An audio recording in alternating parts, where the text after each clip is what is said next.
അജണ്ടയാണ്. ഉപഭോക്താക്കളുടെ അവകാശങ്ങൾ സംരക്ഷിക്കുന്നതിനും സംരക്ഷിക്കുന്നതിന് വേണ്ടി അവരെ ശാക്തീകരിക്കുക. അതായത് നമുക്ക് ഇന്ന നിയമമുണ്ട്, ആ നിയമം അറിയാമെങ്കിൽ മാത്രമേ അതിനെതിരെ നമുക്ക് പ്രതികരിക്കാൻ പറ്റുള്ളൂ. നിയമത്തിന്റെ അജ്ഞത പലർക്കും ഇവിടെ ഇരിക്കുന്ന ഭൂരിഭാഗം പേർക്കും എല്ലാ കാര്യങ്ങളും അറിയുന്നവരായിരിക്കും. അറിയാത്തവർ കാണുമായിരിക്കും എന്ന വിശ്വാസത്തിലാണ് ഞാൻ പറയുന്നത്. നമുക്കൊരു രാജ്യത്തൊരു നിയമം നിലവിലുണ്ടെങ്കിൽ നമ്മളെല്ലാം ആ നിയമം അറിഞ്ഞിരിക്കാനും അത് അനുസരിക്കാനും ബാധ്യസ്ഥരാണ്. നമ്മുടെ ഉപഭോക്തൃ നിയമം 1986 നിയമത്തിൽ പല പരിഷ്കാരങ്ങളും വരുത്തി അതിനെ വിപുലീകരിച്ചുകൊണ്ടാണ് അതിലെ പോരായ്മകളെയൊക്കെ മാറ്റി അത് പരിഷ്കരിച്ച നിയമമാണ് 2019 നിയമം.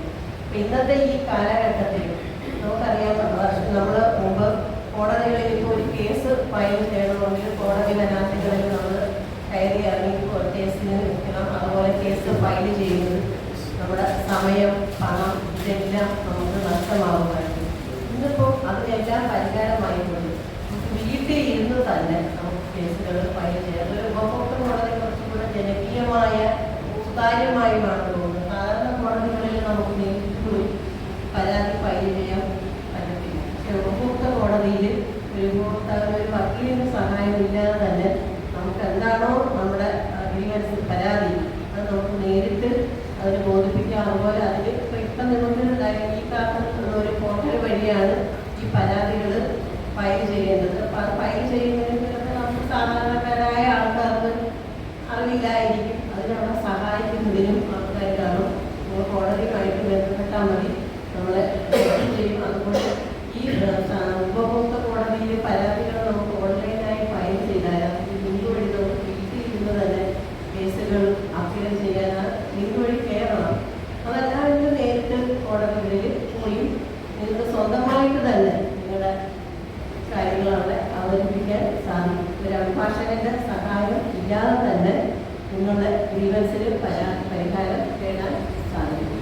അപ്പം അതിനൊക്കെ നമുക്ക് ഇത്രയൊക്കെ അവകാശങ്ങളുണ്ടെങ്കിൽ നമുക്ക് അതുപോലെ നമുക്ക് ചില കടമകളുമുണ്ട്. ഒരു ആരാണ് ഒരു ഉപഭോക്താവ്? നമുക്ക് എല്ലാം അറിയാം, നമ്മളെല്ലാം ഉപഭോക്താവാണ്. ഇപ്പം നമ്മൾ രാവിലെ തന്നെ നിങ്ങളെല്ലാം കടകളിൽ പോയി സാധനം വാങ്ങി നമ്മൾ ഏത് കാര്യത്തിലും ഇട്ടിരിക്കുന്ന എല്ലാവരും, ഞാൻ ഉൾപ്പെടെ നമ്മളെല്ലാം ഉപഭോക്താക്കളാണ്. ഈ ഉപഭോക്താക്കൾക്ക് പല അവകാശങ്ങളുമുണ്ട്, അതുപോലെ നമുക്ക് ചില കർത്തവ്യങ്ങളുമുണ്ട്. ഇന്നത്തെ ഈ മോഡേൺ കാലഘട്ടത്തിൽ ഓൺലൈൻ സംവിധാനം വഴിയുള്ള വ്യാപാരം, ഓൺലൈൻ സംവിധാനം പ്രധാനമായിട്ടും പലർക്കും അറിവില്ല. പലരും ഈ പല ലിങ്കുകളിലും കയറി ഓർഡർ ചെയ്ത് അവരുടെ ആകർഷണമായ പരസ്യങ്ങളൊക്കെ കണ്ടാൽ പറ്റും. നമ്മൾ പല സാധനങ്ങളും വാങ്ങി വീട്ടിൽ കൊണ്ടുവരുമ്പോഴായിരിക്കും യഥാർത്ഥത്തിൽ നമ്മളൊരു പറ്റിക്കപ്പെട്ടു അല്ലെങ്കിൽ ചൂഷണത്തിന് ഇടയായി എന്നറിയുന്നത്.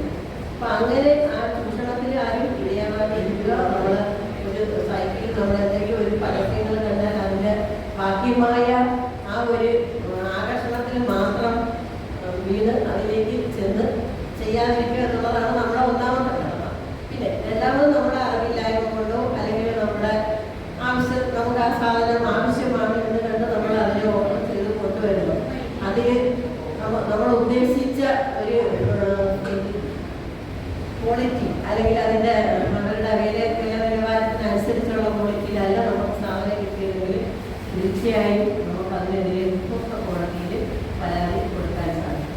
ഇന്നിപ്പോൾ ഉപഭോക്തൃ കോടതിയിൽ ഞാൻ ആദ്യം പറഞ്ഞു ഈ കാർട്ടൽ എന്ന ഒരു പോർട്ടൽ വഴിയാണ് നമുക്ക് കോടതികളിൽ കൊടുക്കുന്നത്. ഇതിനു വേണ്ടി നമ്മൾ അറിഞ്ഞിരിക്കേണ്ട ചില അത്യാവശ്യ കാര്യങ്ങളുണ്ട്. ഒരു ഉപഭോക്താവ് എന്തൊക്കെ കാര്യങ്ങൾ അറിഞ്ഞിരിക്കണം എന്നുള്ളതിനെ കുറിച്ച് ഞാൻ ആദ്യം പറയുന്നത്. ഒന്നാമത്തെ കാര്യം, ആരാണ് ഒരു ഉപഭോക്താവ്? നമുക്ക് എല്ലാം അറിയാം. നമ്മളെല്ലാം ഉപഭോക്താക്കളാണ്. ഒരു സാധനങ്ങൾ വാങ്ങുന്നത് അല്ലെങ്കിൽ നമ്മൾ ഹോസ്പിറ്റലിൽ പോയി ഒരു സേവനം വാങ്ങുന്നത് അതും ഇന്നൊരു ഉപഭോക്താവിൻ്റെ പരിധിയിൽ വരുന്ന സേവനമാണ്. അതുപോലെ ഇൻഷുറൻസ് കമ്പനികൾ നമ്മൾ പല മെഡിക്കൽ ക്ലെയിമൊക്കെ എടുക്കാറുണ്ട്. മെഡിക്ലെയിമും അതുപോലെ മെഡിസ്റ്റെപ്പ് പോലെയുള്ള ഇൻഷുറൻസ്, അതുപോലെ നമ്മുടെ വാഹനത്തിൻ്റെ ഇൻഷുറൻസ്, ഇതിലൊക്കെ നമുക്ക് നമ്മുടെ സേവനങ്ങൾ നമുക്ക് ശരിയായ രീതിയിൽ കിട്ടിയില്ലെങ്കിൽ ഇവിടെയെല്ലാം ഉപഭോക്താവിൻ്റെ പരിധിയിൽ വരുന്നതാണ്. നമുക്കൊരു ഉപഭോക്തൃ കോടതിയിൽ ഇതിനെതിരെ പരാതിപ്പെടാവുന്നത്. ഉപഭോക്താവ് എന്താണെന്ന് എല്ലാം മനസ്സിലായി.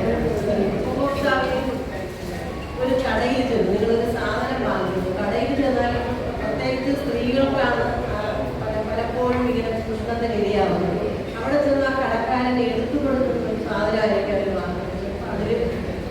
ചെയ്യാനോ അല്ലെങ്കിൽ അവർക്ക് ആവശ്യമുള്ളത് നോക്കി ഇപ്പോൾ ഒരു സാധനത്തിന് എന്തെങ്കിലും ഡാമേജ് കണ്ടാൽ അത് വേണ്ട അത് തിരിച്ചു മാറ്റി കൊടുക്കുവാനോ അവർ കൊടുക്കുന്നത് വാങ്ങി പോവുകയല്ല. നമുക്ക് അവിടെ സ്വാതന്ത്ര്യമുണ്ട്. നമുക്ക് ഇഷ്ടപ്പെട്ടെങ്കിൽ മാത്രം എടുത്താൽ മതി. കടയിൽ പോയി ഇത്രയും സമയം നമ്മളിവിടെ ചെലവഴിച്ചു അവരുടെ സാധനങ്ങളെല്ലാം വലിച്ചു വാരിയിരിക്കും. അപ്പം അതുകൊണ്ട് നമ്മളിത് എടുക്കണം. ഒരു പ്രാർത്ഥനയായി നമ്മുടെ കടയിൽ വരുമെന്ന് ചോദിച്ചാൽ അവിടെ കാണുന്ന ഇഷ്ടപ്പെട്ടില്ലെങ്കിൽ വില കൂടുതലാണ് തോന്നിയാലും നമ്മൾ നിർബന്ധം പോകുമ്പോൾ അവർ നമ്മുടെ സാധനം അടിച്ചേൽപ്പിച്ചു നമ്മൾ അറിയാതെ എടുത്തു പോകും. അങ്ങനെ എടുക്കേണ്ട കാര്യം ഇല്ല. അപ്പം നമുക്ക് ഇഷ്ടപ്പെട്ട സാധനം സെലക്ട് ചെയ്ത് എടുക്കാനുള്ള അവകാശമുണ്ട്. അതുപോലെ നമുക്കതിൻ്റെ ഗുണനിലവാരത്തെക്കുറിച്ച് ചോദിക്കാൻ ഉള്ള അവകാശമുണ്ട്. മൂന്നാമത് നമ്മൾ എന്ത് സാധനം വാങ്ങിയാലും അതിൻ്റെ ബില്ലുകൾ ചോദിച്ചു വാങ്ങണം. വ്യക്തമായും തെളിച്ചമുള്ള ഒരു ബില്ലായിരിക്കണം. ഇന്ന് പല കടകളിലും നമുക്ക് ബില്ലുകളുണ്ട്. ബില്ലുകൾ തെളിച്ചിട്ടാണ്. അങ്ങനെ പല കേസുകളും നമുക്ക് കോടതിയിൽ വന്നിട്ടുണ്ട്. ഞാൻ ഈ നിയമത്തിൽ നമുക്ക് സാധാരണക്കാരായവർക്ക് അറിയുന്നതിന് വേണ്ടിയുള്ള ഭാഷയിലാണ് സംസാരിക്കുന്നത്. തെളിച്ചമുള്ള ബില്ലായിരിക്കണം. വ്യക്തവും ആയിരിക്കണം. അത് നമ്മൾ ചോദിച്ചു തന്നെ വാങ്ങണം. അത് മാത്രമല്ല ഈ ബില്ല് നിങ്ങൾ സൂക്ഷിച്ചു വയ്ക്കുകയുണ്ട്. നമുക്ക് ഈ ബില്ലുണ്ടെങ്കിൽ നമുക്ക് കംപ്ലൈൻറ്റ് ഫയൽ ചെയ്യാൻ പറ്റുള്ളൂ. നാളെ ഒരു സമയത്ത് ഒരു 3 വർഷത്തെ വാറണ്ടി പീരീഡ് ഉണ്ടായിരുന്നു. ഈ വാറണ്ടി പീരീഡിൽ സാധനം വാങ്ങിക്കുമ്പോൾ അവർ കുറേ സേവനങ്ങൾ നിങ്ങൾക്ക് അഷ്യൂർ ചെയ്യുന്നു, വാഗ്ദാനങ്ങൾ നൽകുന്നു. ഇതിൻ്റെ കാര്യങ്ങളല്ല ഇതിൻ്റെ റിപ്പയർ ചെയ്ത് തരും, അല്ലെങ്കിൽ അതിൻ്റെ സർവീസ് എല്ലാം പ്രോപ്പറായിട്ട് ചെയ്തു തരുമെന്ന് പറയുന്നു.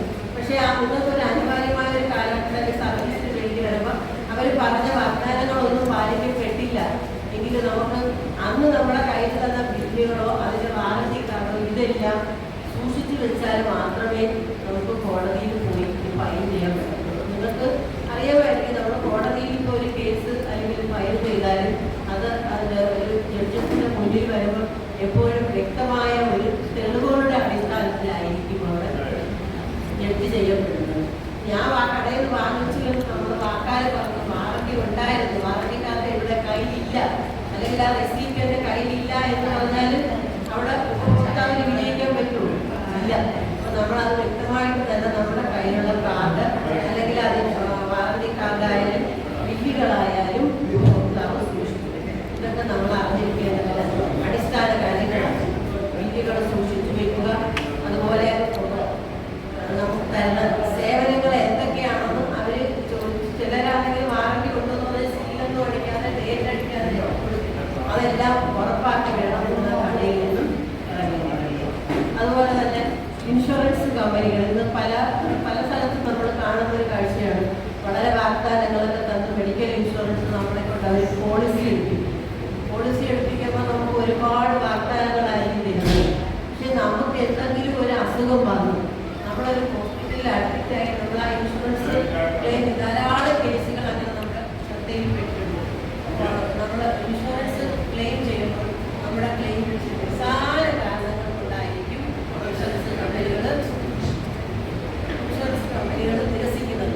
അപ്പോൾ ആ ഇൻഷുറൻസ് കമ്പനിക്കെതിരെ നമ്മളൊരു ഉപഭോക്താവാണ്. ഇൻഷുറൻസ് കമ്പനിയിൽ ഒരു ക്ലെയിം എടുത്താൽ ആ പോളിസി ഹോൾഡർ ഒരു ഉപഭോക്താവാണ്. ഉപഭോക്താവിന് കമ്പനിക്ക് ഇൻഷുറൻസിനെതിരെ കേസ് ഫയൽ ചെയ്യാം.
കാണപ്പെടുന്ന ഒരു പ്രധാന കാര്യമാണ് പോളിസി. നമ്മൾ ഈ കമ്പനികളുണ്ട്, ഈ വാഹന ഉടമകൾ, അതുപോലെയുള്ള ഈ വാഹനത്തിന്റെ കമ്പനികൾ, അവരുടെ സർവീസിൽ ഇൻഷുറൻസ് എടുത്താൽ മാത്രമേ അവർ നമ്മുടെ ഈ വണ്ടി റിപ്പയർ ചെയ്യുമ്പോൾ നമുക്ക് ക്യാഷ്ലെസ് പോളിസി, നമുക്ക് ക്യാഷ്ലെസ് ബില്ല് അംഗീകരിച്ചില്ല.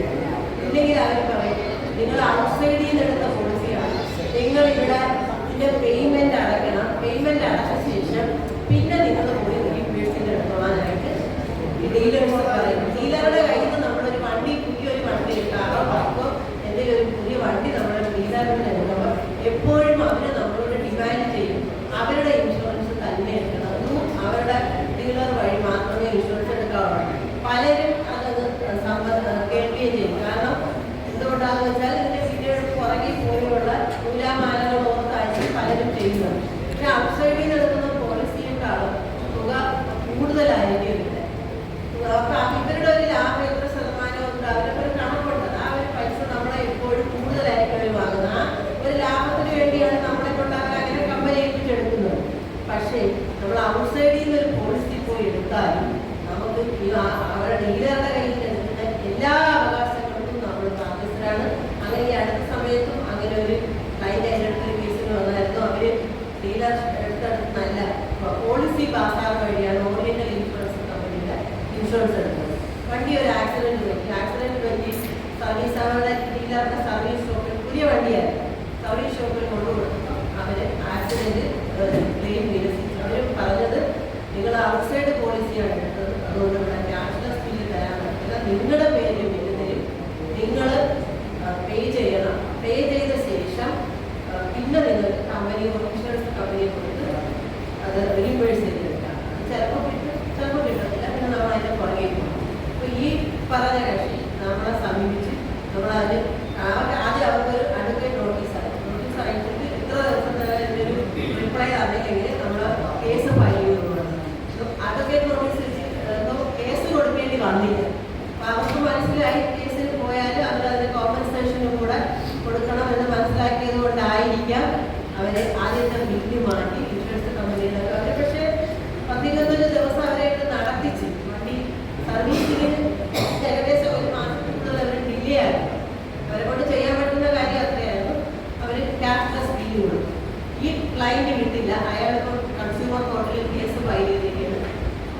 ഓർമ്മ 35 or 40 എത്രയോ ഒരു ദിവസത്തെ ഡിലേ വന്നു. ഇത്രയും ദിവസം എനിക്ക് വണ്ടി ഉപയോഗിക്കാൻ പറ്റില്ല, ഞാനൊരു റെന്റിന് വണ്ടി എടുത്ത് ഇത്ര ദിവസം ഉപയോഗിച്ചു. ഒരു ദിവസത്തെ റെന്റിന് 5000 അങ്ങനെയാണ് രൂപ വെച്ച് ഒരു 80,000 രൂപ ക്ലെയിം ചെയ്തൊരു കേസ് ഇപ്പോൾ ഫയൽ ചെയ്തിട്ടുണ്ട്. അത് ഫയൽ ചെയ്തിട്ടേ ഉള്ളൂ, അതിൻ്റെ ഫസ്റ്റ് സ്റ്റേജ് ആയതേ ഉള്ളൂ. പക്ഷെ അവർക്ക് തീർച്ചയായും ഇത്രയും ഡിലേ വന്നതിൻ്റെ കോമ്പൻസേഷൻ കൊടുക്കാൻ അവർ ബാധ്യസ്ഥരാണ്. കാര്യം ജെനുവിനായിട്ടുള്ള ഒരു റീസൺ പറയാതെയാണ് ഈ ക്ലൈന്റിനെ അവർ നടത്തിച്ചതും അവരുടെ വണ്ടി അത്രയും ദിവസം അവരുടെ ഷോറൂമിൽ കൊടുക്കുന്നത്. ഇൻഷുറൻസ് കമ്പനിക്കെതിരെ നമുക്ക് കേസ് കൊടുക്കാൻ സാധിക്കും. പിന്നെ ഈ പേപ്പറുകളെല്ലാം നമ്മൾ പ്രോപ്പറായി സൂക്ഷിക്കുക എന്നുള്ളതാണ്. 2019 നിയമം എന്ന് പറയുന്നത് ഞാൻ നേരത്തെ തന്നെ പറഞ്ഞു, നമ്മളെ 86 കാലഘട്ടത്തിൽ നിന്നൊക്കെ നമ്മൾ ഒരുപാട് മാറി.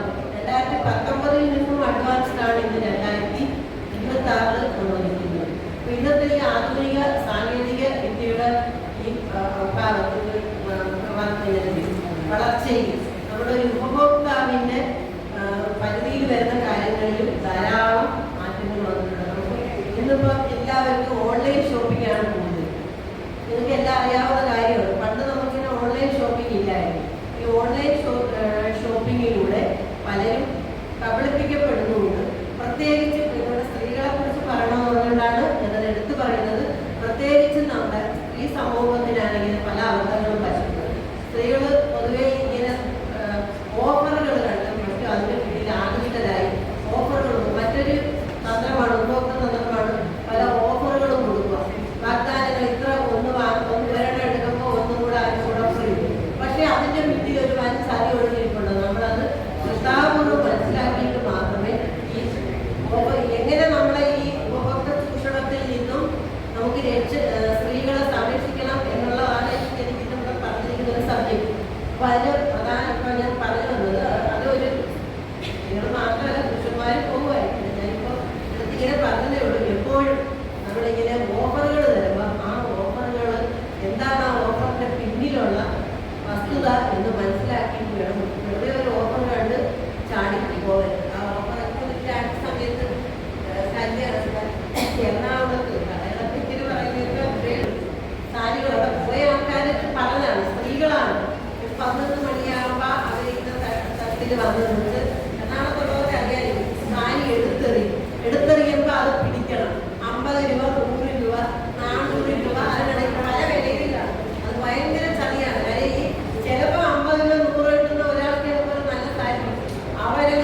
പക്ഷേ നമ്മുടെ ജനം കുന്നുകൂടി.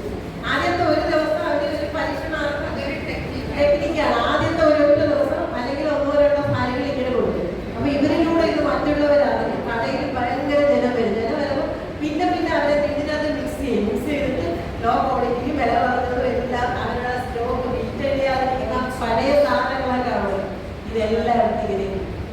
അപ്പൊ നമ്മളൊക്കെ ഇങ്ങനെയുള്ള ആകർഷണത്തിൽ വീഴരുത്. ഇതും പ്രത്യേകിച്ച് സ്ത്രീകളാണ്. അപ്പൊ ഇങ്ങനെയുള്ള ഓഫർ വരുമ്പോൾ നിങ്ങൾ ഓർത്തോണം, ഏതെങ്കിലും ഒരു വ്യാപാരി അവന് നഷ്ടം വരുന്ന ഒരു കച്ചവടം ചെയ്യുന്നു. അത് മാത്രം നമ്മൾ ചിന്തിച്ചാൽ ഒരു വ്യാപാരി, എല്ലാ വ്യാപാരികളും നമ്മളൊരു വ്യാപാരം തുടങ്ങുന്നത് എന്തിനാണ്? നമ്മൾ ലാഭം ഉണ്ടാക്കാൻ വേണ്ടിയിട്ടാണ്. നമുക്ക് നഷ്ടം വരുന്ന ഒരു സേവനത്തിന് ആരെങ്കിലും ഇറങ്ങി പുറപ്പെടുന്നു. അപ്പൊ അങ്ങനെയുള്ള ശിക്ഷണങ്ങളിൽ നമ്മൾ ചെന്ന് ചാടാതിരിക്കാതെ പോവുകയാണെങ്കിൽ നമ്മളതിൻ്റെ ശ്രദ്ധാപൂർവം മാത്രം ഇങ്ങനെ സാധനങ്ങൾ നോക്കി വാങ്ങുക, സെലക്ട് ചെയ്ത് വാങ്ങുക. എടുത്തെറിയുന്നത് നമ്മുടെ ഒരു വളരെ സൂത്രസന്ത്രമായിരുന്നു. കാര്യം വാരി ഇട്ടിട്ട് നോക്കിയെടുക്കുമ്പോൾ ആൾക്കാർ സെലക്ട് ചെയ്തല്ലേ എടുക്കുന്നു. എടുത്തെറിയുമ്പോൾ ചാടി പിടിക്കണം. എടുത്തെറിയുമ്പോൾ സ്ത്രീകൾ കൂട്ടം കൂടിയാണ് ചാടി പിടിക്കുന്നത്. ഞാൻ പറഞ്ഞു കേട്ടതാ, പോയവരുണ്ട് അവിടെ ഇങ്ങനെ ഒരു തട്ടില് അതൊരു സമയം പറയാം. സമയത്തൊന്നും ഇങ്ങനെ വാരി എറിയുമ്പോൾ ആൾക്കാർ ചാടി പിടിക്കും. ഇപ്പൊ അങ്ങനെ നമ്മൾ അങ്ങനെയുള്ള ചൂഷണങ്ങൾ എപ്പോഴും നമ്മുടെ ഞാനൊരു സ്ത്രീക്ക് വേണ്ടി പോരാടിയതാണ്. ആ മാവേലി സ്റ്റോറിൽ അതേ ഉണ്ടാവുള്ളൂ. എപ്പോ ചെന്നാലും മുളകിന് എന്റെ എത്ര ചേച്ചിമാരും അമ്മമാരും കരങ്ങോട്ട് പോകുന്ന എന്നെ കണ്ടുകൊണ്ട് കണ്ടിട്ടുണ്ടെന്ന് അറിയാമോ? ഞാൻ അവിടെ പ്രശ്നം ഉണ്ടാക്കിയതാണ്. ഞാൻ അവിടെ കേരളത്തിൽ പ്രശ്നം ഉണ്ടാക്കിയതാണ്. ഞാൻ പരാതി കൊടുക്കും പറയണം. അത് ഫുഡ് ഓഫീസർ എന്ത് വേണമെങ്കിലും ചെയ്തു. അതവര് നമ്മൾ ഒരു 2-3 സ്റ്റാഫിനെ നമ്മൾ എടുക്കുന്നു. ആ 2-3 സ്റ്റാഫ് മാവേലി സ്റ്റോറിൽ അവിടെ എന്താ ജോലി? ഇതൊക്കെ ഒന്ന് വൃത്തിയാക്കി പാക്ക് ചെയ്ത് കൊടുക്കുക എന്നുള്ളതാണ്. പക്ഷേ നമുക്ക് അവിടെ ഞാൻ പറഞ്ഞു നമുക്ക് സെലക്ട് ചെയ്യാനുള്ള അവകാശമുണ്ട്. നമ്മൾ വാങ്ങരുത് അവരുടെ സാധനം. നമ്മൾ അടുത്തൊരു കടയിൽ പോകണം. എന്നിട്ട് അവരെ ഒതുക്കാൻ നമുക്ക് പരാതി കൊടുക്കാം. ഇപ്പൊ സപ്ലൈക്കോ ആണെങ്കിൽ സപ്ലൈക്കോയുടെ ഓഫീസർക്ക് പരാതി കൊടുക്കാം. അതിന് ബന്ധപ്പെട്ട ജില്ലാ ഓഫീസർ ഇന്ന അവരുടെ ഔട്ട്ലെറ്റിൽ വെക്കുന്ന സാധനങ്ങൾ ഗുണനിലവാരമാണ്. പിന്നെ മാത്രമല്ല ഫുഡ് സേഫ്റ്റി ഓഫീസർക്ക് പരാതി കൊടുക്കാം. ഫുഡ് സേഫ്റ്റി ഓഫീസർക്ക് അവിടെ ഇൻസ്പെക്ഷൻ വരുന്നില്ല. അവരെല്ലാ കടകളിലും പോയി ഇൻസ്പെക്ഷനൊക്കെ ചെയ്യുന്നുണ്ട്. പിന്നെ സർക്കാർ സ്ഥാപനമായതുകൊണ്ട് വരുന്നില്ല. ഇതിനകത്ത് എല്ലാം നിയമങ്ങളൊക്കെ ഉണ്ടെങ്കിലും അതാണ് നമ്മൾ ഒരു കാര്യം മനസ്സിലാക്കേണ്ടത്. നമ്മുടെ നിയമങ്ങൾ കൊണ്ട് സമ്പുഷ്ടമാണ്. ധാരാളം വിവിധ നിയമങ്ങൾ നമുക്ക്. അത് നമ്മളൊരു കൂട്ടം ആൾക്കാർ ഇതുപോലെ സംഘടനകൾ ഇറങ്ങി തിരിച്ചാൽ തീർച്ചയായും ഇതിനെല്ലാം ഒരു പരിഹാരം ഉണ്ടാകും. ഇപ്പൊ നമ്മളിപ്പോ ഈ സമയത്ത് നമ്മുടെ രാജ്യങ്ങളിലെ ഏറ്റവും വലിയൊരു സമരങ്ങളെല്ലാവരും പത്രത്തിൽ വായിച്ചല്ലേ ഡൽഹിയിൽ നടന്ന വിദ്യാർത്ഥികളുടെ അവരെ പാറ്റകളെന്ന് വിളിച്ച് ആക്ഷേപിച്ചു. അവര് പിന്തിരിഞ്ഞോ? ദിവസങ്ങളോളം അവര് സമരം ചെയ്ത് അവര് പറഞ്ഞ കാര്യത്തിൽ അവർ ഉറച്ചു നിന്നില്ലേ? അപ്പൊ അതുപോലെ വളരെ നിശ്ചയദാർഢ്യത്തോടുകൂടി കുറച്ചു പേര് മുന്നിട്ടിറങ്ങിയാൽ നമുക്കിതെല്ലാം നേടിയെടുക്കാൻ പറ്റും.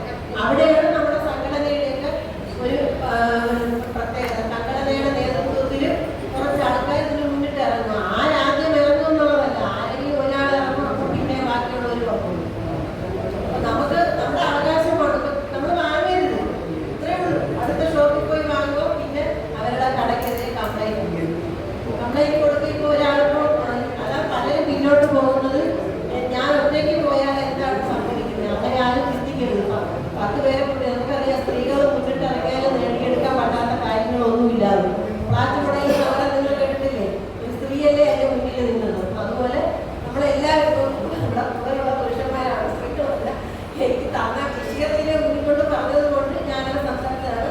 സ്ത്രീയും പുരുഷനും എല്ലാവരും നമ്മൾ ഒരുമിച്ച് മുന്നിട്ടിറങ്ങിയാൽ ഇങ്ങനെയുള്ള പ്രശ്നങ്ങൾക്കെല്ലാം നമുക്ക് പരിഹരിക്കാൻ സാധിക്കും. ഉപഭോക്തൃ നിയമം എന്ന് പറഞ്ഞാൽ ഉടനെ ഉപഭോക്താവെന്നാണ്. അവിടെ ഉപഭോക്താവാണ് രാജാവ്. 2019 നിയമത്തില് നിയമങ്ങളെല്ലാം ഉപഭോക്താവിന് അനുകൂലമാണ്. ആ ഉപഭോക്താവ് രാജാവാണ് അവിടെ. ആ ഒരു കാര്യം നമ്മൾ എപ്പോഴും ഉപഭോക്താവിന് അനുകൂലമായി. അതുപോലെ തന്നെ നമ്മൾ ഉപഭോക്തൃ കോടതികളിലെ പല തീരുമാനങ്ങളും ഇതിനൊന്ന് ശ്രദ്ധിച്ചാൽ മനസ്സിലാവും.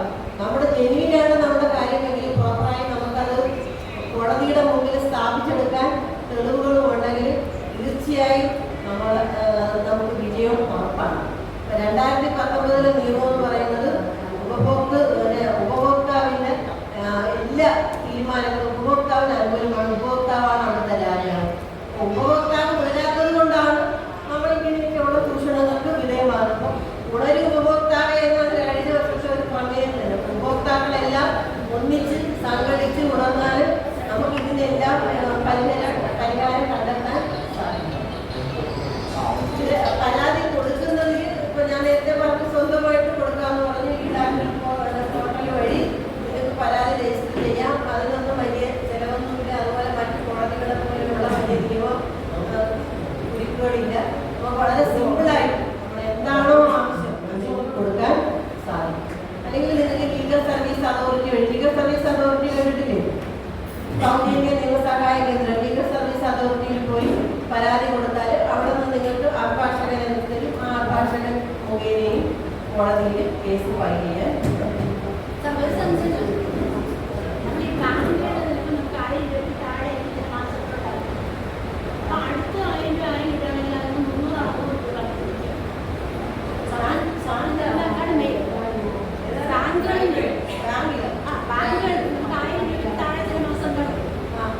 അതവരുടെ മിനിമം ബാലൻസ് ഇല്ലാത്തതിൻ്റെതായിരിക്കും. അത് ബാങ്കിന്റെ പോളിസി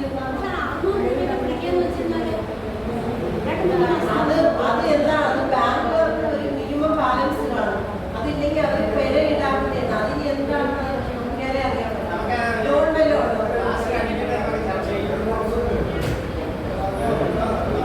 ഈ ഉപഭോക്തൃ നിയമത്തിനെ കുറിച്ച് എന്തെങ്കിലും സംശയങ്ങളുണ്ടോ? ആരാണ് ഉപഭോക്താവ്, നമ്മുടെ അവകാശങ്ങൾ, അതുപോലെ നമ്മൾ അറിഞ്ഞിരിക്കേണ്ട കാര്യങ്ങൾ, പിന്നെ എങ്ങനെ പരാതി ഫയൽ ചെയ്യാം?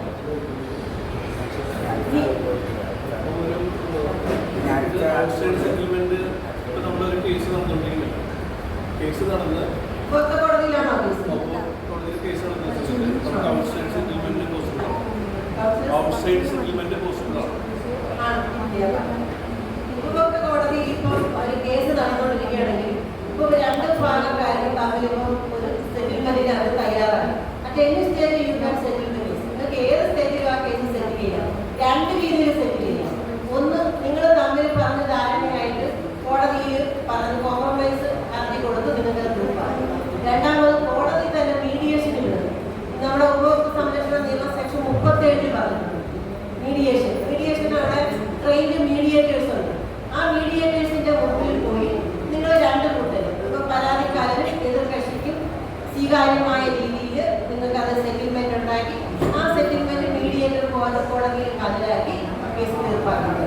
അത് ത്രൂ പ്രോപ്പർ വഴി, അതായത് മീഡിയേറ്റേഴ്സ് വഴി. സെക്ഷൻ 37 തന്നെ പറഞ്ഞിട്ടുണ്ട് നമ്മുടെ നിയമത്തിൽ 2019 പിന്നെ ഈ പറഞ്ഞ പോലെ നമുക്ക് നിങ്ങൾക്ക് രണ്ടിനും പരാതിയില്ല, നിങ്ങൾ സെറ്റിൽ ചെയ്തു. പിന്നെ കോടതിക്കാണോ നിങ്ങൾ പരാതി സെറ്റിൽ ചെയ്യണം.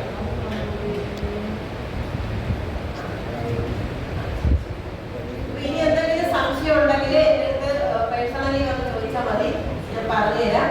ഇപ്പൊ ഉപഭോക്തൃ നിയമത്തിന്റെ നമ്മൾ അറിഞ്ഞിരിക്കേണ്ട കടലായ കാര്യങ്ങളെ കുറിച്ചൊക്കെ ഞാൻ പറഞ്ഞു. ഒരു കാര്യം നിങ്ങൾ എപ്പോഴും ഓർക്കണം, ഉപഭോക്താവ് ശക്തനാണ് എപ്പോഴും.